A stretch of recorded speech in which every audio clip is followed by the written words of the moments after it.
ওকে, তারপরে হচ্ছে আমাদের আছে ক্রলড পেজ। আমরা কতগুলা পেজকে আমরা স্ক্রল করলাম আমাদের রোবট দ্বারা। এখানে বলছে 100টা পেজকে আমরা স্ক্রল করলাম। এখন দেখেন আমাদের এই 100টা পেজের এতক্ষণ তো দেখছি আমার ওয়েবসাইটের কত হেলথ, কিন্তু আমি যদি আমার 100টা পেজকে টার্গেট করি তখন আমি বলতে পারবো 100টা পেজের হেলথ কত, 7, অনেক কম। তারপরে এখন আসেন হচ্ছে ব্রোকেন। এই ব্রোকেন লিঙ্ক সম্পর্কে আমি আপনাদেরকে বলছিলাম। ব্রোকেন লিঙ্ক জিনিসটা কি বলতে পারবেন না? কি বলেন? আচ্ছা, ব্রোকেন লিঙ্ক হচ্ছে যে লিঙ্ক আমার কাজ করে না। আমি ধরেন হচ্ছে আমার ওয়েবসাইটের একটা পেজে যাব, ওয়েবসাইটের পেজে ক্লিক করার পরে আমার লেখা আছে যে 404 এরর। তার মানে কি? তার মানে এই পেজটা আমার কাজ করতেছে না, পেজে কোনো প্রবলেম আছে। এরকম এররগুলো 404 এররকে আমরা সাধারণত ব্রোকেন লিঙ্ক বলতে পারি। বুঝছি সবাই? দেন এখানে আমাদের ওয়েবসাইটের 100টা পেজে কোনো ব্রোকেন লিঙ্ক আছে নাই, তার মানে সঠিক আছে দিয়ে। তারপর হ্যাভ ইস্যু, আমাদের 100টা পেজে কতগুলো ইস্যু পাইছে, প্রবলেম 35টা পাইছে। তারপরে আমাদের রিডাইরেক্টস, আমাদের 100টা পেজের মধ্যে রিডাইরেক্ট করা হয়েছে টোটাল 5টা। রিডাইরেক্ট মানে কি? রিডাইরেক্ট মানে হচ্ছে আপনার যে ওয়েবসাইটে ধরেন আমার ব্রোকেন লিঙ্ক তো বুঝছেন যে আমার যে ওয়েবসাইটে একটা পেজে ক্লিক করার পরে 404 এরর আসবে, তখন আমরা কি করি, যারা ডেভেলপার তারা কি করি, আমার 4040 না আসে এই ওয়েবসাইটের এই পেজে ক্লিক করার পর আমরা রিডাইরেক্ট করে আমি অন্য একটা পেজে নিয়ে যাই, আমার অন্য একটা পেজে, তখন কি আর 404 আসবে? এখন অন্য একটা পেজের লিঙ্ক এসে পড়বে না? এই কারণে এইটাকে বলা হয় রিডাইরেক্ট। মানে আমার 404 কে আমি সলভ করাটা, এই সলভ করাটা হচ্ছে রিডাইরেক্ট। কতগুলো করা হয়েছে? 5টা। 100টা পেজের মধ্যে 5টা পেজ প্রবলেম হয়েছিল ব্রোকেন লিঙ্ক, এর ভিতরে 5টা পেজকে সলভ করা হয়েছে। তারপর আসেন ব্লকড। ব্লক জিনিসটা কি? ব্লক জিনিসটা হচ্ছে আপনার ওয়েবসাইটের মধ্যে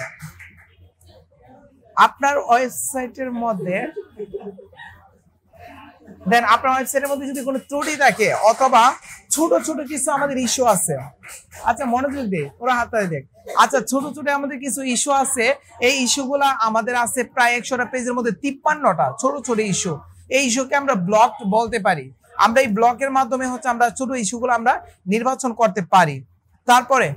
তারপরে আপনারা আসেন হচ্ছে এই সেকশনটা।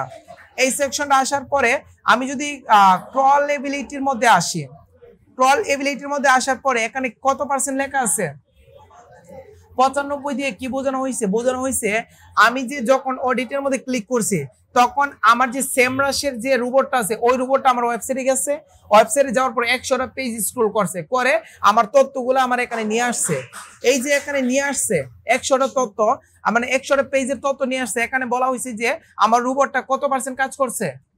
95%। আমাদের 100টা পেজের তথ্য প্রায় 95% নিয়ে আসতে পারছে, এটি এখানে বোঝানো হয়েছে। তারপরে আমি যদি HTTPS বলি, HTTPS এর ফুল মিনিং কি?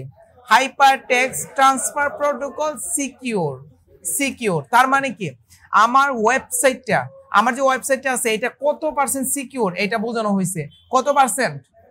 98% সিকিউর। এত সহজে হ্যাক করা যাবে? এটা যাবে না, এইটা 98% সিকিউর আছে। তারপরে আমাদের ইন্টারন্যাশনাল কে আছে ওইটা এখানে অপশনটা আপাতত অফ আছে। দেন আমি এরপরে আসি কোর ওয়েব ভাইটাল। ভাইটাল মানে হচ্ছে আমার ওয়েবসাইটের বড় ধরনের কিছু ত্রুটি আছে কিনা, এখানে পার্সেন্টেজ দেখাবে, এখানে নাই। তারপরে সাইট পারফরমেন্স হচ্ছে আমার যে ওয়েবসাইট আছে cars.com, এই সাইটটা গুগলের মধ্যে কেমন পারফরমেন্স করতেছে। দেখেন গুগলের মধ্যে 100% করতেছে, তার মানে কি এই সাইটটা র্যাঙ্কিং এ আছে না? র্যাঙ্কিং এ কিন্তু আছে, 100% আমার পারফরমেন্স করতেছে। এরপর যদি আমি আসি ইন্টারনাল লিঙ্কিং মানে কি বুঝেন? ইন্টারনাল লিঙ্কিং মানে আমার ওয়েবসাইটের একটা পেজের সাথে অন্য একটা পেজের লিঙ্ক আপ করা। এখানে বলা হয়েছে যে ইন্টারনাল লিঙ্ক টোটাল আপনার ওয়েবসাইটের 90% করা হয়েছে, আপনার 100টা পেজের মধ্যে 90% করা হয়েছে। আর মার্কআপ, এই মার্কআপ জিনিসটা কি? আমি আপনাদেরকে স্কেমা মার্কআপ বলছিলাম, মনে আছে? স্কেমা মার্কআপ জিনিসটা কি আমি বলছিলাম মনে হয়।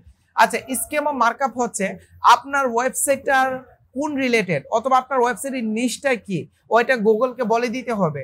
যদি গুগলকে না বলেন তখন আপনার নিশ রিলেটেড, আপনার ওয়েবসাইটের টপিক রিলেটেড কেউ যদি গুগলে সার্চ করে তখন আপনার ওয়েবসাইটটা পাবে না। এই কারণে আমি গুগলকে বলে দিতে হবে আমার ওয়েবসাইটের নিশটা কি। এই নিশটা বলে দেওয়াটাই আমাদেরকে বলতে পারি কি বলতে পারি মার্কআপ ল্যাঙ্গুয়েজ, মানে আমাদের স্কেমা মার্কআপ ল্যাঙ্গুয়েজ। এখানে যে 70% দেওয়া আছে, দিয়ে বোঝানো হয়েছে আমার যে 100টা পেজের আমি এখন রেজাল্টটা বের করতে পারছি, এই 100টা পেজে কি 100টা পোস্ট দিতে হয়েছে না? 100টা পোস্ট দিতে হয়েছে। প্রত্যেকটা পোস্টের আমার সাবজেক্টের যে নিশটা আছে, এই নিশটা আমি গুগলকে বলে দিতে হবে যে আমার পোস্টের সাবজেক্টটা হচ্ছে এইটা, এই রিলেটেড কেউ যদি গুগলে সার্চ করে তখন আপনি আমার পোস্টটা উপরে নিয়ে আসবেন। এইটাই হচ্ছে আমাদের মার্কআপ ল্যাঙ্গুয়েজ। এটা আমাদের করব, এই কাজটা করতে হবে স্কেমা মার্কআপের মাধ্যমে। এটা টেকনিক্যাল এসইওর কাজ। এটা যদি না করেন তখন আপনার পেজটা গুগলে র্যাঙ্কিং করবে না, ইম্পসিবল। গুগল তো বুঝবেই না আপনার এরকম একটা পেজ আছে, ঠিক আছে? এই জিনিসটা আমাদের বাধ্যতামূলক করে নিতে হবে, মার্কআপ ল্যাঙ্গুয়েজ সেট আপ করে নিতে হবে। এটা হচ্ছে মার্কআপ ল্যাঙ্গুয়েজ, খুবই ইম্পর্টেন্ট একটা সেক্টর এটা।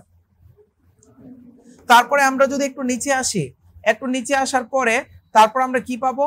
আমরা পাবো হচ্ছে আমাদের robot.txt আপডেট, মানে robot.txt এর পজিশনটা। এবং আরেকটু নিচে যদি এখানে ফোকাস করি টপ ইস্যু, এই টপ ইস্যুর ভিতরে আমার ওয়েবসাইটে টোটাল কতগুলো প্রবলেম আছে? 161টা কি আছে? এরর আছে। ওয়ার্নিং কোন কোন টপিকে আছে? HTML রেশিওতে 34টা আমাদের ওয়ার্নিং আছে।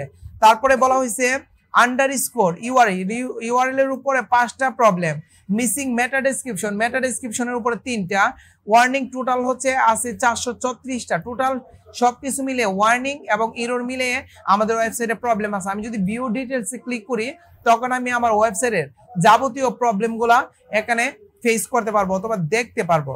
একটা জিনিস আমি আবার উল্লেখ করতেছি, আমি যে আপনাদেরকে এই ওয়েবসাইট অডিটটা দেখাইতেছি, এই অডিটটা যে দেখতেছেন এতটুকু আসলে অডিটটা না। এখানে অ্যাকচুয়ালি অনেকটুকু আছে, আরো অনেক কিছু আছে, এখানে অনেক তথ্য আমার এখানে দেখাইতো নিচে। কিন্তু প্রবলেম হয়েছে আমার যে টুলটা আছে এই টুলটা পেইড ভার্সন না, ক্র্যাক ভার্সন। এই ক্র্যাক ভার্সনটা সম্পূর্ণ ভালোভাবে কাজ করে না। যদি কাজ করতে অডিটটার রিপোর্টটা হচ্ছে আপনার এখান থেকে এখানে একটা পেজ দেওয়া আছে, এরকম অডিটের রিপোর্ট এখানে 6 থেকে 7টা পেজ আসতো, ঠিক আছে? 6 থেকে 7টা পেজ আসতো অডিটের রিপোর্ট। আচ্ছা, আমি যদি আমার প্রবলেমটাতে ধরি, আমার এরর কয়টা আছে এটা যদি দেখি, আমি এই এখানে ক্লিক করব, 161-র মধ্যে ক্লিক করব।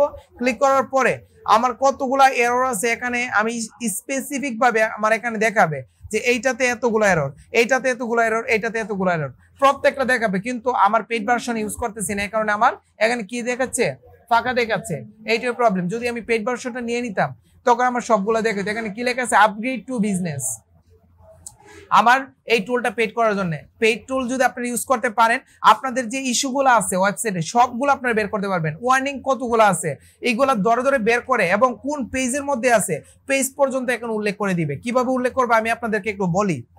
এখানে দেখাবে হচ্ছে ধরেন আমার ডুপ্লিকেট পেজ, ধরেন ডুপ্লিকেট পেজ আছে অথবা ব্রোকেন লিংক আছে। ইন্টারনাল লিংক মানে কি? একটা পেজের সাথে আরেকটা পেজের লিংক। তো একটা পেজের থেকে ক্লিক করলে আরেকটা পেজে যাওয়ার আগ পর্যন্ত আমাদের ধরেন হচ্ছে ব্রোকেন লিংক হয়ে গেছে। এই ব্রোকেন লিংক কোন পেজে হয়েছে, কয়টা পেজে হয়েছে এখানে লেখা থাকবে এবং কোন কোন পেজে হয়েছে এখানে লেখা থাকবে। যদি আমি এটাতে ক্লিক করতাম তখন আমার স্পেসিফিক বলে দিত যে আপনি এই পেজটা কাজ করতেছে না, এই পেজটা হচ্ছে ব্রোকেন লিংক আছে। তখন আমি আমার ওয়েবসাইটে যাইতাম, যাওয়ার পরে এই পেজটা ধরে আমি কি করতাম? সলভ করে নিতাম। আমার এখানে সবকিছু উল্লেখ করা থাকবে। তো আমার এটা পেইড ভার্সন ইউজ করতে হবে, তখন আমি সবগুলা মোটামুটি আমি পাবো, ওয়েবসাইট অডিটের সমস্ত তথ্য পাবো। তো আপাতত আমি সমস্ত তথ্য না পেয়ে এতটুকু পাইতেছি। এতটুকু পাওয়ার পরে এতটুকু কি করতে পারবো? একটা জিনিস এখন দেখেন, আমি যদি চাই এতটুকু আমি কি করব? ক্লায়েন্টকে সাবমিট করব যে আপনার ওয়েবসাইটে এই ত্রুটিগুলো আছে, এই ত্রুটিগুলো আছে। এখন আমি কি করব? এই ফাইলটাকে আমার ডাউনলোড করতে হবে না, অথবা আমার লিখতে হবে যে এই এই ত্রুটিগুলো আছে। আমি কি করব? এই যে উপরে দেখেন এক্সপোর্ট নামে একটা অপশন আছে, এখানে ক্লিক করার পরে আমাকে বলবে আপনি কিভাবে এক্সপোর্ট করবেন, এক্সেলে করবেন নাকি সিএসভি ফাইলে করবেন। আমি পিডিএফ এ করব। আমি পিডিএফ একটা ক্লিক করব, আমার এই ফাইলটা পিডিএফ এ ডাউনলোড হয়ে যাবে। আমার এই ফাইলটা নিচে আসবো, নিচে আসার পরে এক্সপোর্ট টু পিডিএফ এ ক্লিক করব। এক্সপোর্ট টু পিডিএফ এ ক্লিক করার পরে আমার কি হয়ে গেছে?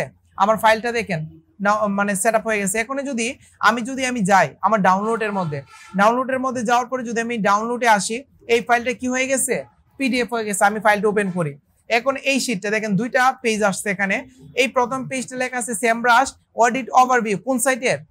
cars.com সাইটের অডিট করছি। করার পর আমি কি কি রিপোর্ট পাইছি হচ্ছে এইটা সাইট অডিট ওভারভিউর ভিতরে সাবডোমেইন, ওনার ডোমেইনের নাম এইটা আপডেট করা হয়েছে। ডোমেইনটা এত তারিখে ক্রল করা হয়েছে 100টা পেজ। ওনার 100টা পেজ আমরা ক্রল করছি। ক্রল করার পরে আমি হেল্প পাইছি হচ্ছে আমি 87%, 100%-এর মধ্যে। এর ভিতরে help 7%, broken link 0, have issue পাইছি 35টা, রিডাইরেক্ট হয়েছে 5টা, ব্লক পাইছি হচ্ছে টোটাল 53টা, এবং এরর পাইছি কয়টা 161টা, ওয়ার্নিং পাইছি 541টা, নোটিশ পাইছি হচ্ছে আমাদের 321টা, এবং আমাদের হচ্ছে টপ ইস্যুর ভিতরে এরর আছে 161টা, এবং হচ্ছে এইগুলো এতটুকু পর্যন্ত আমরা রিপোর্টটা পাইছি। এতটুকু পর্যন্ত যদি আমি ক্লায়েন্টকে পাঠাই, তখন ক্লায়েন্টকে দেখতে পারবে না ওনার ওয়েবসাইটের ত্রুটিগুলো। তখন উনি যদি আপনার সাথে যোগাযোগ করে বলে যে আচ্ছা এই ত্রুটিগুলো আপনি আমাকে সলভ করে দেন, আপনি কত মাস সময় নেবেন, তখন আমি ওনাকে চুক্তিভিত্তিক কাজ করব। ঠিক আছে, বড় ক্লায়েন্ট, এগুলোকে বলা হয় বড় ক্লায়েন্ট। এরকম ভাবে বড় অর্ডার আমরা আনতে পারি। তো এরকম ভাবে হচ্ছে আমরা একটা অডিট রিপোর্ট তৈরি করতে পারি। সিম্পল ভাবে আমরা সেমরাশের মাধ্যমে এক ক্লিকে আমরা একটা অডিট রিপোর্ট তৈরি করতে পারি। এটা হচ্ছে আমাদের সেমরাশের অডিট টুলের কাজ।